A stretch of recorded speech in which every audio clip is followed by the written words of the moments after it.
Welcome back to another episode of The War Room, powered by Prep Baseball. I'm your host, Shooter Hunt, Vice President of Scouting at Prep Baseball, joined by the great Dr. Seif, David Seifert, fresh off his trip to what looked like a chilly Norman, Oklahoma. It was cold everywhere. But Seif, I walked away from the weekend, and I'm just thinking to myself, does this college class kind of feel like it's not great? Well, at the beginning of the year, I was the positive one. I saw it as like a 3-star year, so average, maybe a little bit above. But now I can safely say, just through really a lot of injury, and then the top guys not really performing up to their tools, their abilities, their potential to this point, it's definitely below a 3-star year. It's probably even, I hate to say it, but it might be a below average college draft class. With that said, though, Shooter, there's still 6 weeks left, plus conference tournaments, plus regionals. You get the picture. So there's plenty of time to go back above that 3-star barrier. Well, you know what, Seif? You just gave me the opening to jump onto my soapbox and say, this high school class is pretty good, and it's time to start taking those guys early. I'd be remiss if we don't start the show with what Jack Bauer, Illinois left-handed pitcher. For those of you who did not see, hear, or scan any of the papers across the country, Jack Bauer, left-hander from Illinois, Chicagoland area, Prep Baseball American 2023 there in Milwaukee. Actually came in right after Seth Hernandez, right? Nice little right-left mix-up. Sorry to those 24s who had to face them. He was up to 102 from the left side, 6'3", 200 pounds, square-shouldered. Ian Smith did a great job checking him out at Lake Point, put on a show there in the track, man.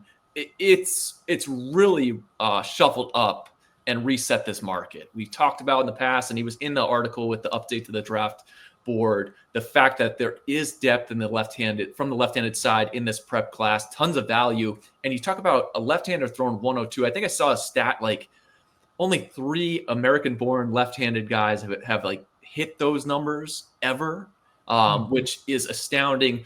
And you bring into the fact, and Seif, you always talk about scout the tools, right? We're going to continue to scout the tools. He's always shown a really good slider, the chance of a 6-type slider with 3,000 RPM. Same goes with his changeup. If things hits.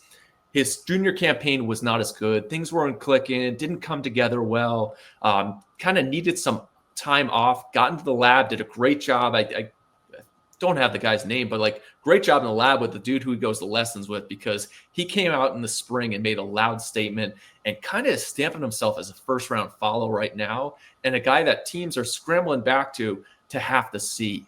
I'd imagine every team's going to need a guy at each one of his starts moving forward, Seif, and I would think most area guys, because throughout the summer, he wasn't kind of clicking on all cylinders, but now he is, and you can't teach left-handedness. And honestly, 102 is just unheard of at the high school ranks from a left-hander. Yeah, everyone's throwing hard everywhere, but 102 is still the rare air. Everybody throws 95 now, but 102 is definitely a separator. It's impressive. Going to have to continue to post. Chicagoland's going to continue to get nicer throughout the spring, or maybe we'll see. It could get worse, Shooter. It can get worse. Oh, is it that bad by you right now? It's been a cold spring. Yeah, I mean, it's only first week of April. I get it, but usually we've seen a few more warm days than what we've seen this year.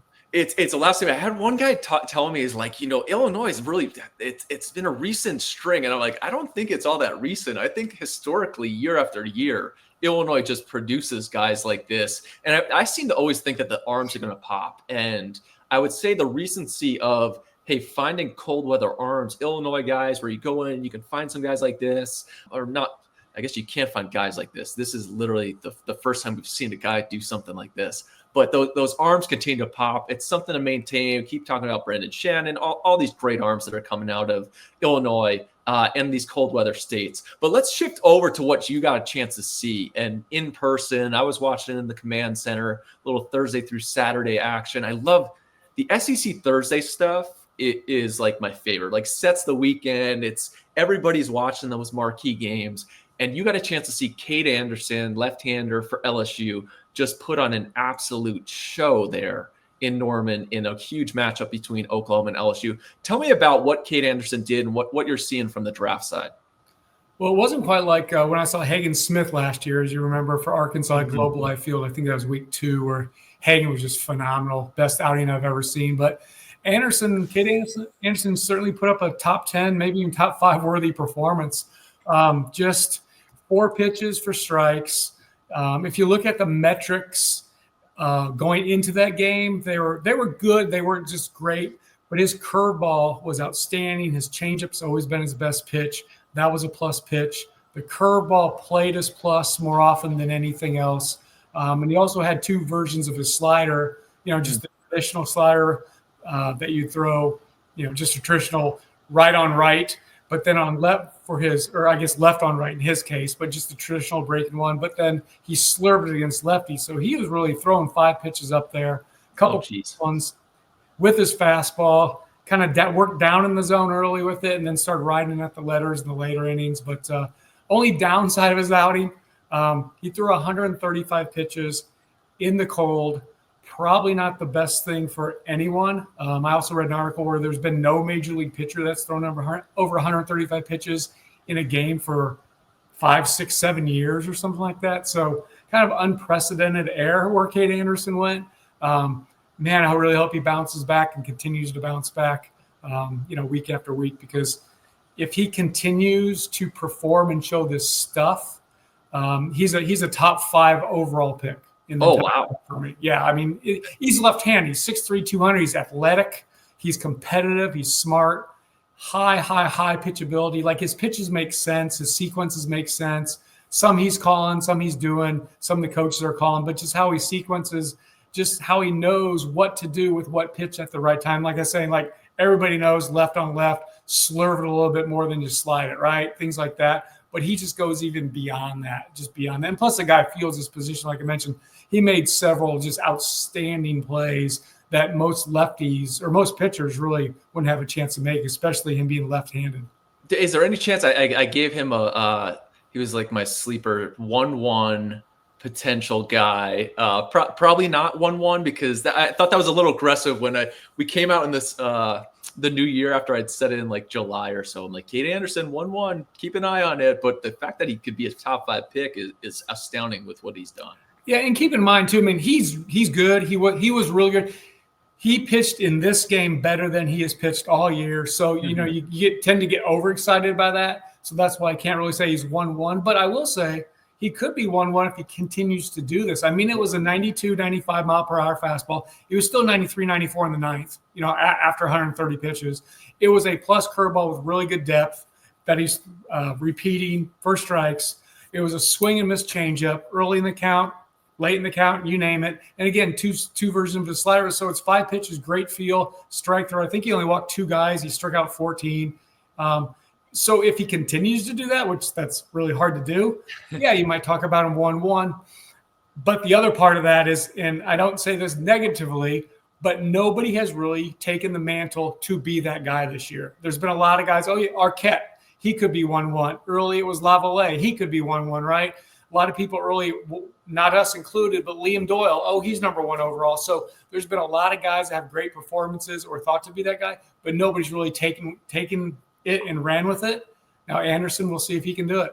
What's pretty awesome about it is the bounce back the week before against Mississippi State, kind of scuffles around, and it was like get punched in the chin, answer back on the road in Norman in a big setting. Seif, I think you're getting soft on me. 135, come on. By midseason, you're out there. There are stress-free pitches. I watched the 9. Just get him out there. Do his thing.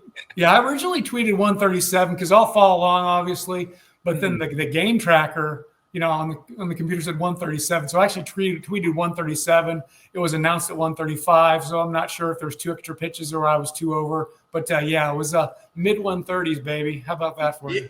And you know what, the 100, like, so many guys have stopped the 100. I always thought like 120, once you're built up, like 120 is fine. I think Skeens did a fair amount of it. But a ton to me is like the stress-free pitches, and like he was just pumping through that lineup. But it is very fascinating to see as this college class continues to like be so a left-handed arm with essentially 5 pitches for strikes who can get whiffs in the zone, really moves well. You talk about the athleticism, field in his position. That's big time stuff. He moves into the mix. Because if you profile that, right, what is that at the big league level, right? It's a decent 2, a very good 3 starter. More 2 than 3. But do you want to take that with the 3rd pick? Certainly, right? If you can get a 2-starter, that's what we're looking for here. So that's why he does fit the pick, the pick value or the overall pick number as well. How far away from like a Max Fried is that? Good call. That's pretty much what we're calling here. Yeah. And there's value in it. We love the MLB draft. It's the great value bringer. I love these teams that invest in their scouting departments and get after it. So shout out to all you area scouts who are out there. It was not just Kate Anderson, right? LSU's got a good team. Oklahoma's got some prospects. Talk a little bit about some of the before we get into Kyson Witherspoon, some of the hitters from this. So Jared Jones, Bear Jones, Danny Dickinson, my guy from Washington, Easton Carmichael. Talk about those guys. I'm going to talk about one other that really made a lot of money before I talk about those guys, but I'll get back to those guys. Luis Hernandez, 3-year start at Indiana State here, just down the way here, transfers to LSU to be the catcher. He didn't even catch at Indiana State because Indiana State had a really good defensive catcher. Really? So Luis was first base, DH, kind of. So he transfers to LSU to be the catcher. Luis is a senior now. He put on a show for scouting directors, 50, 60 scouts in the stands.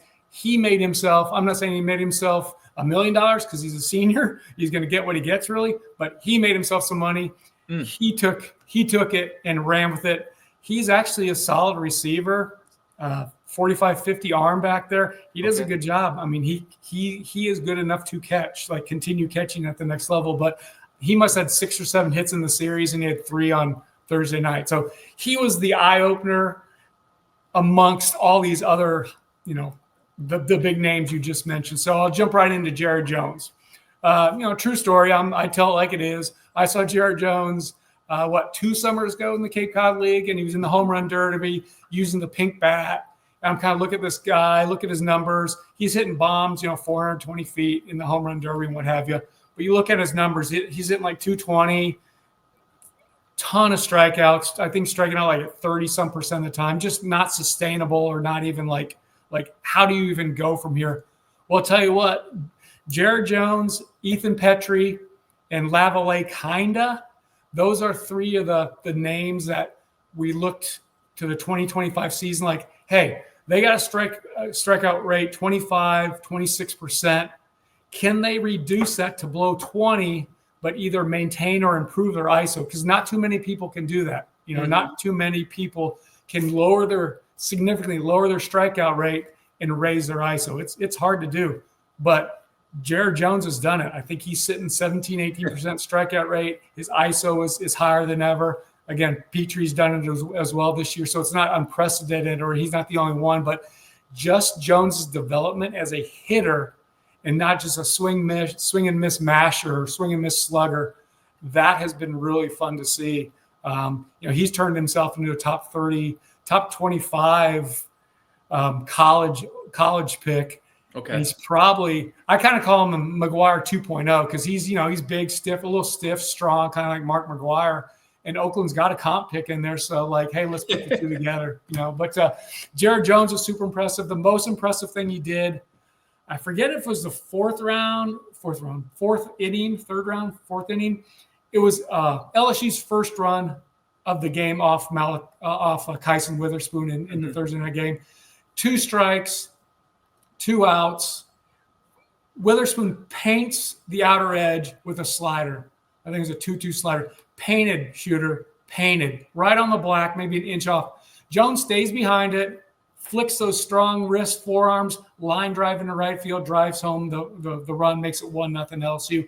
So to me, that's just how much he's evolved, because last year, and especially as a freshman, but even so last year, he would have swung through that and capped it, right? It would have been a pop-up or it would have been a slow roller off the end of the bat. So to me, that was just super impressive. And he went on to have a good weekend as well, maybe 5-6 hits over the weekend. I think only maybe 1 or 2 for extra bases, no home runs, but that was more a result of just the wind blowing in the hitters' faces all weekend. So and your face. Yeah, yes, the cold crowd. And the other thing about Jared Jones too, he was a catcher in high school, came to LSU to catch. They moved him to first base. He's a good first baseman too. Like he picks it. He's got good awareness of like how far off to go to get the ground ball. He makes good feeds. He made one really good feed where he had to pick it and catch, release, throw from basic ground level, submarine right to the pitcher. Perfect throw, got him for the 3-1 3-1 put out. So, I mean, he made plays other than just the routine ones. He's pretty good over there. I'm not saying he's Mark Grace, Gold Glover, Will Clark or anything, but he's going to be above average fielding first baseman as well. How many people are talking Pete Alonso? If you're just like the average fan, right? I'm playing fantasy baseball. This guy gets taken the draft. It's big power. I'm looking at my spreadsheets. Am I envisioning like, what if I get Pete Alonso here? Is that a chance? I don't think Jared Jones is a fifth rounder, but or fourth rounder. But like that type of upside where it's like the power production, first baseman. Yes, without a doubt. I love guys who just continue to get better like that. Luck is when opportunity meets preparation. He's facing Witherspoon, who I think you should go to right now. He gets a hit, but what did you see out of Witherspoon? He continues to post. What was this look for you? Yeah, I mean, he was good. I mean, he was good. He lost 2-0, 4-pitch strike thrower. He had control of his slider and his fastball. He's got a little split change in the mix in too. It's a good pitch. When he, I'd say catches it right or comes off right, whatever. It's an above average pitch, but it is. I mean, he's high 3/4, downhill, he's loose. It's lower to medium effort at most. He's up to 98. His best pitch is a slider. He'll go to that. I don't know what the synergy stats say, but he's got to throw at least 2 out of every 5 pitches as a slider. I would say maybe even close to half. But it is his number 1 pitch, but for good reason. It's a plus pitch. It spins in the 2,500s, 88 to 90 miles per hour. He'll throw it any count, anytime. He's not afraid to throw it. He'll throw it 0-0. He'll throw it 3-2. A lot of confidence in that pitch. It's an athlete. He's an athlete. It's a starter's delivery. It's starter's arm action. He's a first rounder. I mean, at the end of the day, he's a 4-pitch strike thrower. Athletic. He profiles as a starter. He's a first rounder. I'd say around pick 15 somewhere at this point. But there's a lot of baseball to be played, and he's got to stay healthy like everybody else. But yeah, just target area is just going from 12 to 18 right now. Yeah, and we'll talk about at the end of this show a little bit more with some teams. There are those 16 supplemental picks. Some teams have some 2 guys. Feels like one of those, Witherspoon's sitting here, safe pick here. Maybe our second 2 picks, we attack these high school guys, which I am going to be gushing about. I do love the way that he gets after it out there because there's no Cupcake City in the SEC. These lineups are 1 through 9. LSU, like that is a daunting lineup. I'm thinking about like there's no guys you get off. Like hey, I can take this inning off because this is just 7, 8, 9. I'm going to flip around, get to 10-pitch inning and just dominate and get ready for Derek Curriel coming back. No, like 7, 8, 9 is difficult. This is tough to go against, and there are pressure pitches to each guy. And I thought they did a really good job of battling. When he didn't strike out like everybody in this outing, which for a guy who's used to getting a ton of whiffs and striking guys out, there can be some frustrations, but he showed that he could pitch. So yeah, I think there wasn't really any negative. Again, not meaning to be negative, but the only takeaway, like what could he have done better? I think 4 of the 6 hits he gave up were the opposite field. He lives away a little too much. Maybe he could have busted some chops inside just to set things up better. And I think that would have resulted in more strikeouts because he only struck out, 4 or 5? I don't have it in front of me. Yeah, it wasn't as many as he has. Right. And I think the reason, because he was just pitching away so much, he became a little predictable. So they didn't have to, get like, hey, that was a little chin music. He just didn't do that enough to get strikeouts. But at the end of the day, he only gave up 2 runs in 7 innings, pitched his butt off. And what about his brother? What do we have from Malachi? Malachi was good too. It was kind of his bounce back start. He had been maybe struggling a little bit as of late. And they didn't announce him as a starter until after the after the game 2 had already been played, which traditionally Oklahoma's just up front. They're like this guy, and this guy. They just old school approach it, which is awesome. But they didn't announce him until after the second game, and he did really well. The difference between him and his brother, and I'm comparing him because they are identical twins, but Malachi's difference to Kyson's. I think Malachi, he's a top 3, 4 round pick, probably 3rd round. But I think he profiles more as a reliever than Kyson as a starter. And it's just all about control. There's a little bit more effort to Malachi's operation. And he controls his off speed actually better than his fastball. So again, just in this outing, from what I saw, that is my report on Malachi. But again, very talented, top 100 overall pick.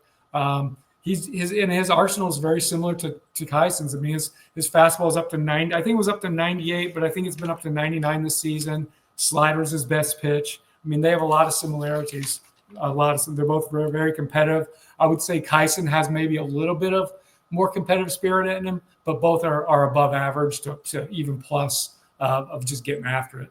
Awesome. You also have Danny Dickinson, LSU's infielder, as well as Easton Carmichael of Oklahoma catcher. What do we got on those two guys? Yeah, and don't call me an LSU hater because I'm not. I love LSU, but I was kind of like a little lukewarm on Jared Jones going into the season. Can he do this? Can he do that?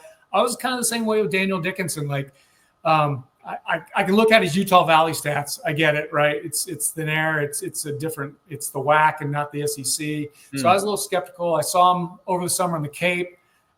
I saw him before that for the USAC&T. I think the guy was just out of gas because everything he did was fringy, right? He wasn't a bad player. He was just having a bad summer. And I didn't see this tool or that tool. I mean, I saw the tools. They just weren't as sharp or as good as I've been led to believe or, whatever. He's really good. He's a first rounder. He's steady Eddie, super competitive. Guy hates to lose, just a gamer, makes every play defensively. He's a plus defender. Him and Milam, they're unbelievable together.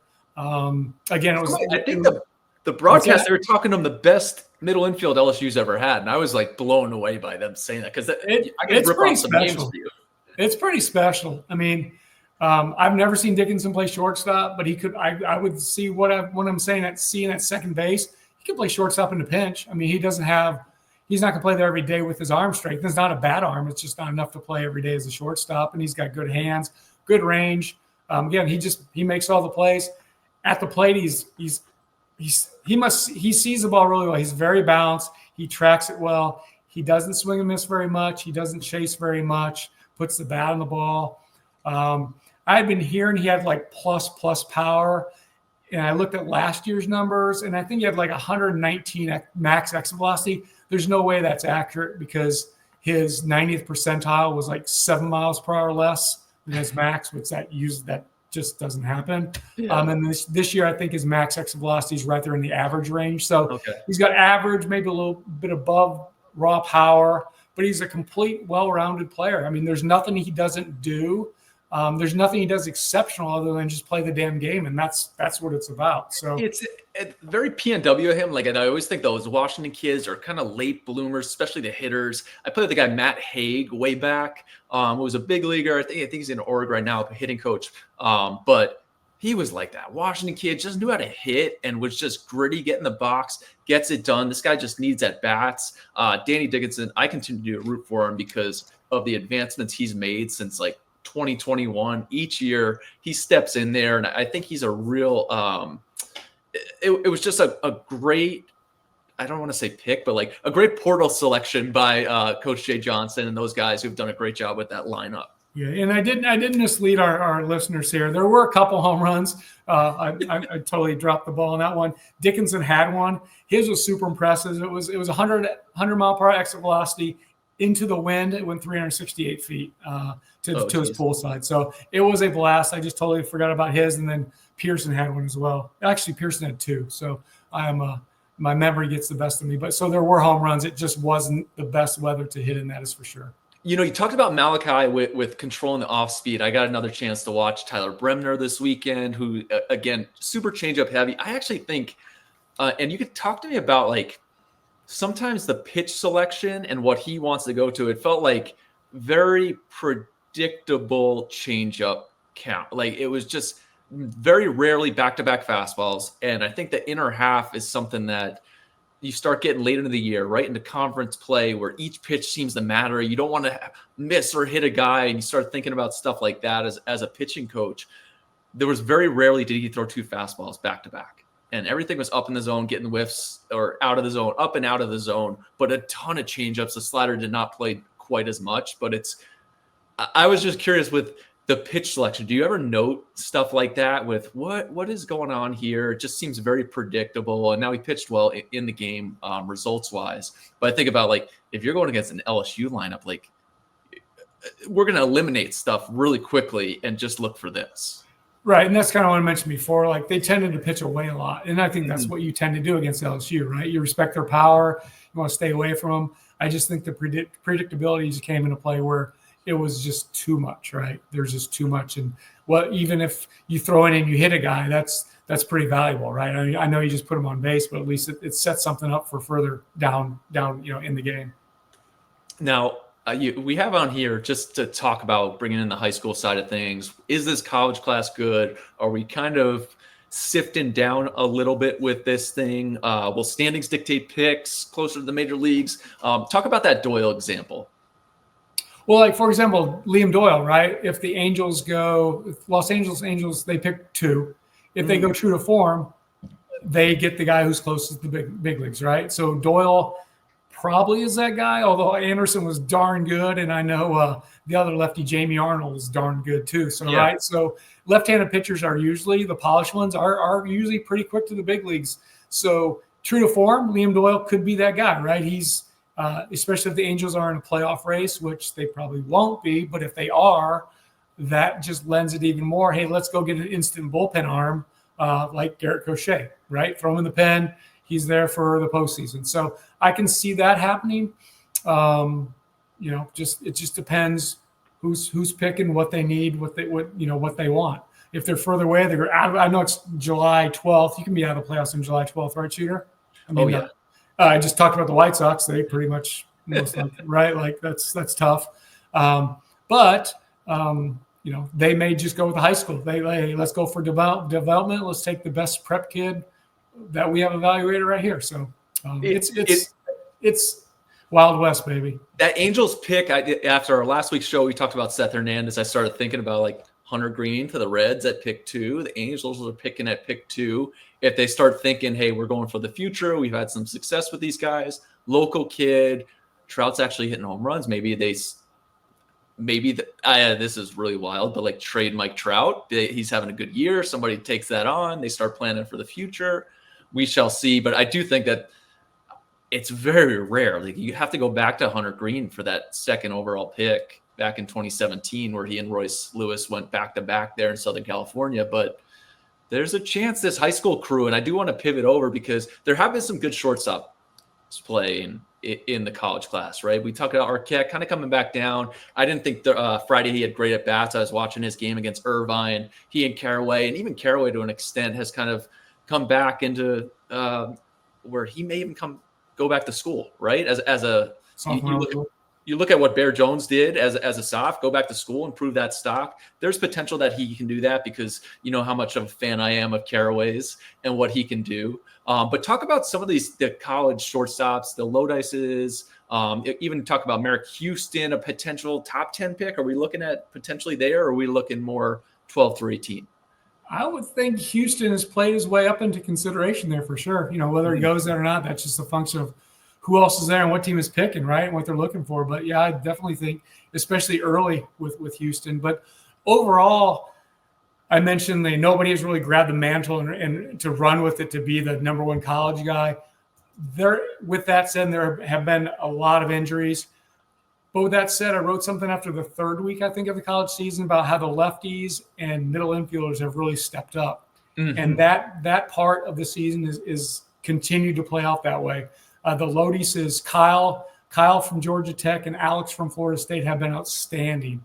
I admittedly have to see Kyle as soon as possible. His numbers are terrific. He's already known as an above average to plus defensive shortstop, and his numbers are incredible. So I have to get some in-person looks at him. He's a Division II transfer, so there's not a lot of real strong history with him, really, among anybody. Yeah, I do have more with Alex because I saw Florida State play in the fall. I saw Florida State play last year, things of that nature. But, the shortstops, the two Lodices, Merrick Houston from Wake Forest, although Houston started out really hot his first 3 weeks and he hasn't cooled down. He's still hitting 360, so that's still really good. But it was like 460, right? Yeah.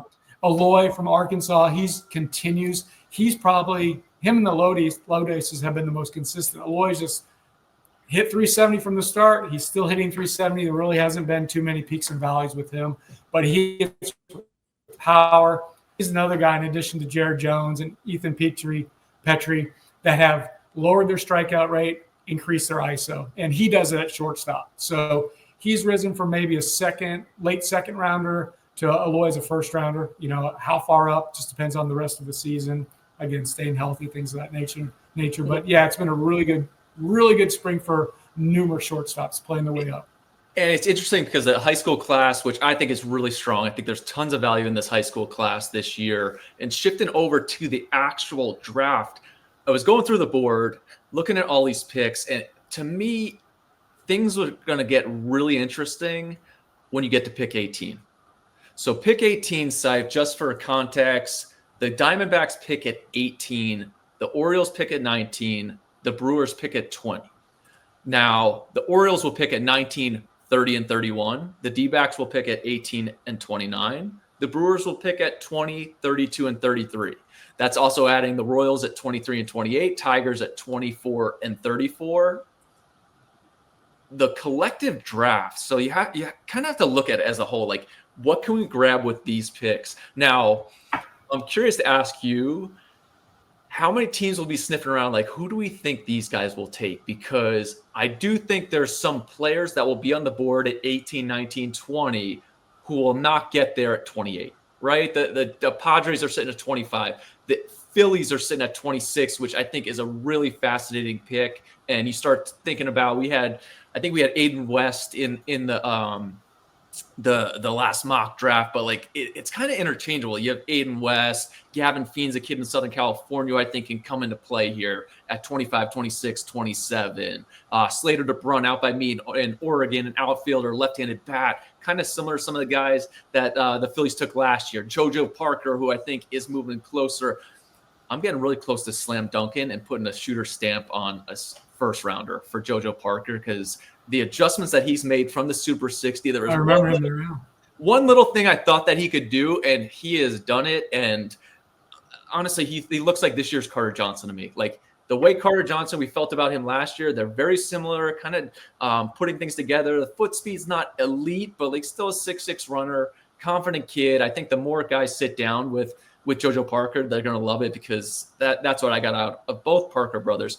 But those are all guys that come into play right here. Now, ideally, if you're the Tigers, we can get this guy here and that guy there. But there's not going to be a chance to get those guys with that second wraparound pick. So putting together the entire draft is going to be difficult. And I wonder if there's any spies that you're sending in. Hey, try to find out, what do you think the Royals are doing? What do you think they'll do with this pick? Is that anything you ever thought about on the road? Like, who do we think these guys are going to take? You look at you have to when you're planning your strategy. I mean, you know me, I just take the best player. I'm simple. I just take the best player. But at the same time, you got to plan your strategy, right? When you have all these multiple picks, you can't. If you're going to overspend here, you got to underspend there, right? Because you have your draft bonus pool. So certainly you want to have the best idea. That's probably the phone call I get the most from scouts and decision makers around draft time. Like, hey, what are you hearing? Who's going where? We're all trying to predict it too, right? We're like, hey, I'm calling them like, hey, is this a good, would you, if you're mocking, would you take this guy then this guy for these two clubs? You know what I mean? So you're going back and forth with information, and that is, you got to know what to expect. You got to know what to think, because you want to know if that guy's going to be there or not going to be there. With all that said, though, there is a way to do it. It's not legal per the books, but you can get that guy at 32. If you're the Brewers, you're picking 20, then 32 and 33. You can get that guy at 32 who might be going 25 by, delivering a little, hey, well, don't go there, because we'll give you $1 million more at 32 than you would get at 25, right? Or, make it twice as much the difference, things like that. So there are ways around that. You got to have really good relationship with agents, things of that nature. But if you're just picking traditionally, like me, like take the best guy, then you still want to know the chances of who might go between your picks. For sure. And I think there'll be some safe picks, right? Like, hey, up front, like, Merrick Houston's on the board. We're taking Merrick Houston. Right. Very safe. Witherspoon's here at 13, 14. Like, hey, we're grabbing this guy here, and then we'll plan for maybe the high school arm there. But all of a sudden, this draft, I said, is kind of getting flipped on its head a little bit. Jack Bauer comes in the mix. If we're the Royals, maybe we want Jack Bauer at 28, but you're picking at 23. He may not get back to 28. The Tigers, Padres, Phillies, Guardians, hey, we may have to take Jack Bauer here. And it is so fascinating. And if he does get to 28, you can be able to pay him because 102 miles per hour from a lefty, like you just said, one of only 3 left-handed pitchers in the history, right? Mm-hmm. I know my guy Cags didn't go 102; he went 100, but he would have been 4. But so that's worth something, right? Like that's worth more than a slot bonus, I would assume. 102 from a lefty, so you're not getting him at 28 without paying a premium. So yeah, it's just when we talk about this quite often. It's just an unfortunate side effect of the draft where it's not set up to just take talent, right? You've got to be an accountant, creative. You got to be almost like a gymnast to assume multiple positions with everything. So, a creative accountant who can move some money around. How do we get this here? It is fascinating, but I will continue to say the shortstop class: Ethan Holiday, Brady Ebel, Kason Cunningham, Billy Carlson, Josh Hammond continues to rise. Eli Willits could be a top 10 pick. Xavier Nyans, who probably more of a third baseman, but he's been playing short, looks good out in the field. JoJo Parker, Caleb Barnett, Nicky Becker, Aiden West, Coy James, who I think has a chance to go in those top 40 picks, if not higher. There's just Gavin Feen, who I talked about as a chance. It kind of fits the mold for a kid like Gavin Feen, where I really liked him. How far away is that from a guy like Aiden Miller, who has had success with the Phillies? They've done a great job, right back, guy who's going to play shortstop, third base. You kind of situate him with there. There's tons of value. And then you go into the player development aspect of it. What do we do well, right? Who do we want to get? What do we do good here? Because in the end, these prospects, some can be hit or miss, but we can shine them up and we can ship them out and get some value out of that. It's something definitely to follow, but I am bullish on this high school class. I think there's a lot of value. And where in the past, a lot of teams, I thought, hey, they're going to grab the safe pick, the college guy here. We're going to go after whether it's Matt Shaw. Hey, we love Matt Shaw. We have to get him here. We have to get Kyle Teal here. We have to get these guys. And then we'll kind of branch out and get the other ones. It may go the opposite way this year. Hey, this high school kid's not going to get back to us. We can grab some of these college guys. Anyway, I'm looking forward to it. It really is. The MLB draft is just so much more fascinating than the other drafts because of honestly the reason that irks Seif, the fact that talent just doesn't come off the board the same way, and you have to be accounting nonstop, which is why we continue to put it on our big board. This is the evaluated talent, not where the guy's going to go. So be sure to check that stuff out at prepbaseball.com, the draft board, 2025 rankings, updates. I was following you all weekend, Seif, trying to look for you. Where's Waldo in the Norman at the backstop back there because it looked very chilly. You got anything else? What's coming up for you? I'm heading to Arizona State. Is traveling from the desert to the beautiful city of Cincinnati.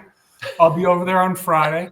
Going to check out Ben Jacobs, left-handed pitcher, ace for the Sun Devils, and he's going against Nathan Taylor, who's 26, his sophomore right-handed pitcher for Cincinnati. Low 90s guy with a good breaking ball, so that'll be an interesting matchup. Arizona State's got a couple hitters as well. Cincinnati's a nice senior, Carrington Cross. So I'll see them on Friday, and then I'm going to go back to Illinois Field. Indiana's coming to Illinois on Friday, Saturday, Sunday. Indiana has hitter Corbin Dickerson, so I'll be talking a little Corbin Dickerson next week on the War Room. But he's definitely a rising outfield hitter, having a tremendous year. He's kind of come from really an afterthought. He's sophomore eligible, didn't play much as a freshman at Louisville, at Indiana now, just absolutely tearing it up. So I'm looking forward to getting a set of eyes on him as well. So staying in the Midwest this weekend. Same face, different place. Well, this has been awesome, Seif. Be sure, anybody out there, check out shop.prepbaseball.com. My favorite hat right there, the white emblem with the little rope hat. That's my favorite deal. Checking out. But until next time, this has been the War Room with the great Dr. Seifert.